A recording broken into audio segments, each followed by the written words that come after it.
ఒక జీవో వచ్చిందండి. సాదా బైనామాలకు సంబంధించిన జీవో వచ్చింది. సాదా బైనామాల రెగ్యులరైజేషన్కు జీవో ఇది. సాదా బైనామాలు అంటే ఆనాడు మనమే కాస్తులో ఉంటాం, పేపర్ల మీద ఆనాడు రాసుకున్నటువంటి భూములు ఏవైతే ఉన్నాయో వైట్ పేపర్ల మీద, ఆ భూములకి పట్టాలు లేవు.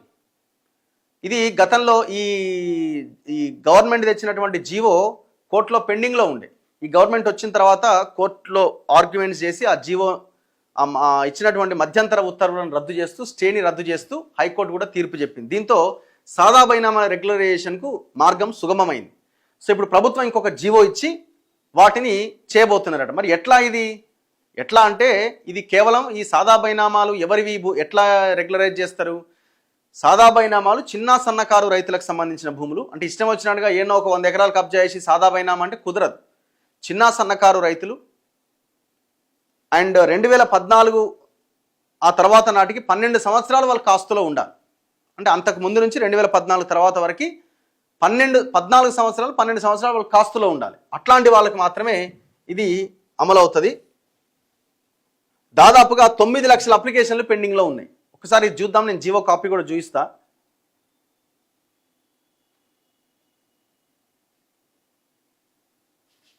ఎక్కడుంది ఇది?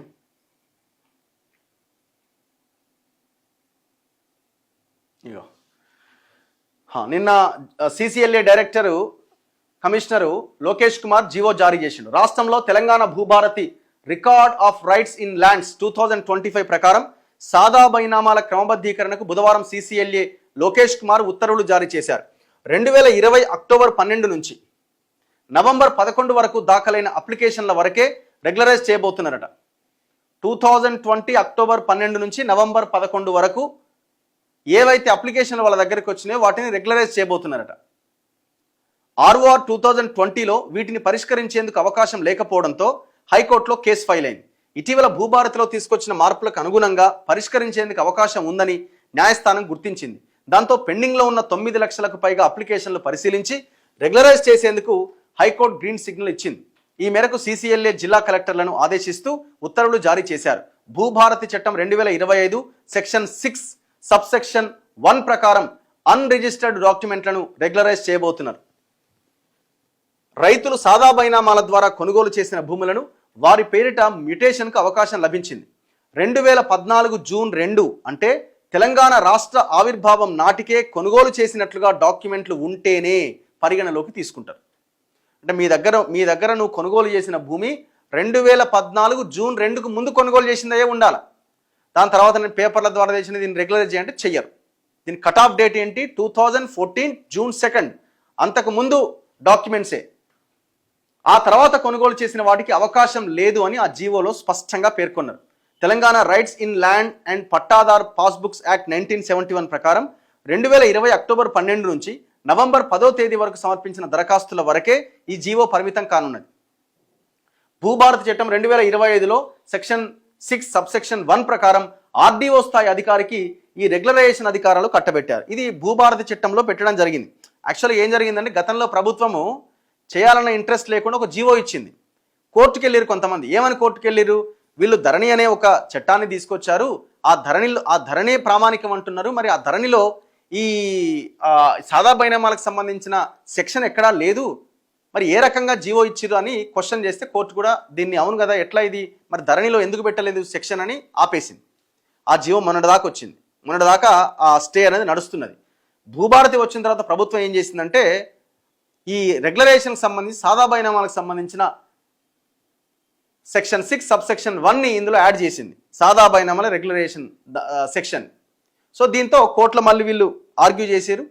కోర్టులో గతంలో ధరణిలో ఈ సెక్షన్ లేకుండా మేము భూభారతిలో పెట్టడం జరిగింది, ధరణి మార్చి భూభారతి తీసుకొచ్చినామని కోర్టులో చేసిన ఆర్గ్యుమెంట్స్ కారణంగా కోర్టు కూడా గతంలో విధించిన స్టేని తొలగించింది.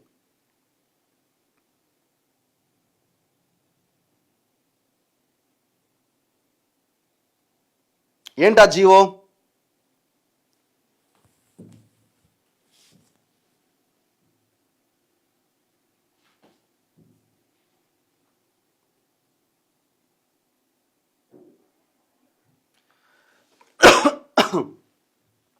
ఇది జీవో కాపీ.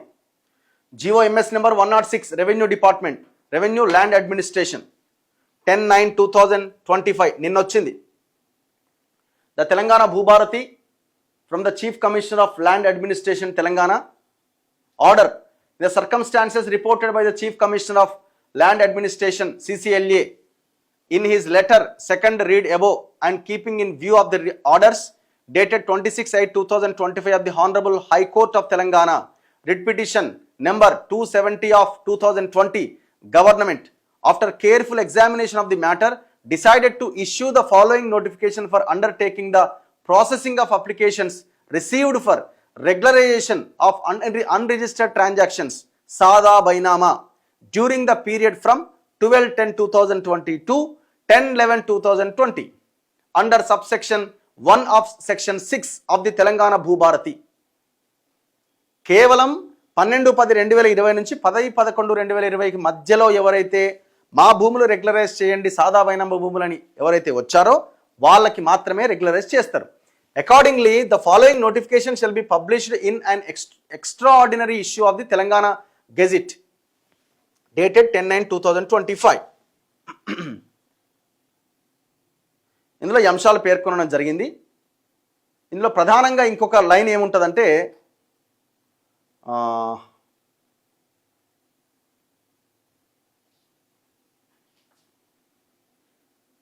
ఇగో ఇది ఒక లైన్ మనం చూసుకోవాల్సిన అవసరం ఉంది. ఏమంటున్నారు వీళ్ళు? For issue of a certificate to the alienee or the transferee declaring that such alienation or transfer is valid where any small or marginal farmer acquired rights over agricultural land by virtue of an alienation or transfer made or effected otherwise than by a registered document before 2/6/2024, June 2వ తేదీ 2024 before ఇది 14 24 so అంతవరకు ఉన్నటువంటి వాటిని మేము పరిగణలోకి తీసుకుంటామని చెప్తున్నారు. 2014 అన్న లైన్ అయితే ఇక్కడ కనబడట్లేదు. నేను అనుకోవడం ఇది 2014 డేట్ తప్పుపడిందేమో అనిపిస్తున్నది. 2014 జూన్ 2కు ముందు ఏ భూములు అయితే మీరు సాదా బైనామా కింద మీరు ఉన్నారో వాళ్ళకి మాత్రమే ఇది అప్లై అవుతుంది. ఒకసారి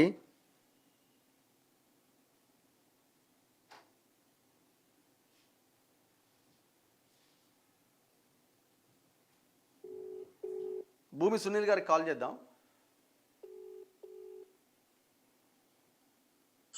హలో సునీల్ గారు నమస్తే.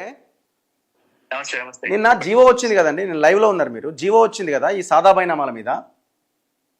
ఇప్పుడు మీరు సెకండ్ పేజ్ చూస్తే ఈ బిఫోర్ June 2nd 2014 కదా, రాంగ్ పడిందా? యా అది కరెక్ట్ కాపీ కూడా వచ్చిందా? Okay sorry. వచ్చింది 2014 యాక్ట్ లో కూడా అదే ఉంటది. 2014 కంటే ముందు కొనుగోలు చేసిన వాళ్ళకే వర్తిస్తుంది. ఓకే 14 ముందు కొనుండాలి, 20లో దరఖాస్తు పెట్టుకొని ఉంటే ఇప్పుడు చేస్తారు. ఇప్పుడు 20 తర్వాత కూడా దరఖాస్తు పెట్టుకున్న వాళ్ళు ఉన్నారా? లేదా? అంటే ఇప్పుడు పెడుతున్నారు కదా, రెవెన్యూ సర్వీస్ లో పెట్టిన వాళ్ళు ఉన్నారు. ఇంకా మేము దరఖాస్తు పెట్టుకోలేదు, మా దరఖాస్తు తీసుకోవాలని చెప్పే వాళ్ళు కూడా ఉన్నారు. కానీ చట్టంలోనేమో పాత దరఖాస్తులకే పరిమితం. 9,84,000 వరకు ఉంటాయి దరఖాస్తులు. ఓకే, అవి మాత్రమే ప్రాసెస్ చేయాలి. ఎవరైనా అర్హులు ఉంటే, ఒకవేళ అర్హులు ఉంటే వాళ్ళ పరిస్థితి ఏంది మరి? వాళ్ళు ఆ సమయంలో అర్హులు ఉంటే చూసి మళ్ళీ గవర్నమెంట్ మళ్ళీ నిర్ణయం తీసుకుని యాక్ట్ ని సవరించాల్సి వస్తుంది. ఓ యాక్ట్ నే సవరించాల్సి వస్తుందా? ఓకే, ఆ యాక్ట్ లోనే దాని మీద పరిమితం. ఎందుకంటే సాదా బైనామా ఇప్పుడు 1989 నుంచి చేసుకుంటూ వస్తున్నాం. ఓకే, అది ఎప్పుడు లాస్ట్ టైం అనుకుంటే 1989 నుంచి 25 దాకా చేస్తూ వస్తూనే ఉన్నారు కదా. ఒక 1 month పీరియడ్ లో అప్లై చేసిన వాళ్ళకే రెగ్యులరైజ్ అవుతుంది.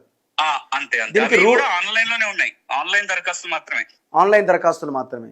అండ్ ఇంకొకటి ఆల్రెడీ డేటాబేస్ లో ఉన్నాయి. అండ్ ఇంకొకటి ఇందులో ప్రధానమైంది, ఎవరికి ఏ ల్యాండ్స్ అంటే అప్లై చేసుకున్న ప్రతి ఒక్కరికి ఒకటి మీ ద్వారా ఒక 3-4 కండిషన్స్ వెరిఫై చెప్తాను. ఇది చాలా మందికి అంటే కన్ఫ్యూజ్ కాకుండా ఉంటుంది, ప్లస్ దీని వల్ల మిస్యూజ్ కాకుండా ఉంటుంది. ఓకే, దీని ఉద్దేశం ఏంటంటే కేవలం చిన్న సన్నకారు రైతులకు మాత్రమే ఈ నియమం. అంటే 5 ఎకరాల లోపు ఉన్న రైతు. ఓకే, డ్రై ల్యాండ్ అయితే 5 ఎకరాల లోపు, వెట్ ల్యాండ్ అయితే 2.5 acres 2.5 ఎకరాల కంటే లోపల ఉండాలి. ఈ చిన్న సన్నకారు రైతులు 2014 జూన్ 2 తెలంగాణ రాష్ట్రం ఏర్పడటానికంటే ముందు గ్రామీణ ప్రాంతంలోని వ్యవసాయ భూమిని కొనుగోలు చేసినట్లయితే అది కూడా రిజిస్టర్డ్ కానీ డాక్యుమెంట్ ద్వారా.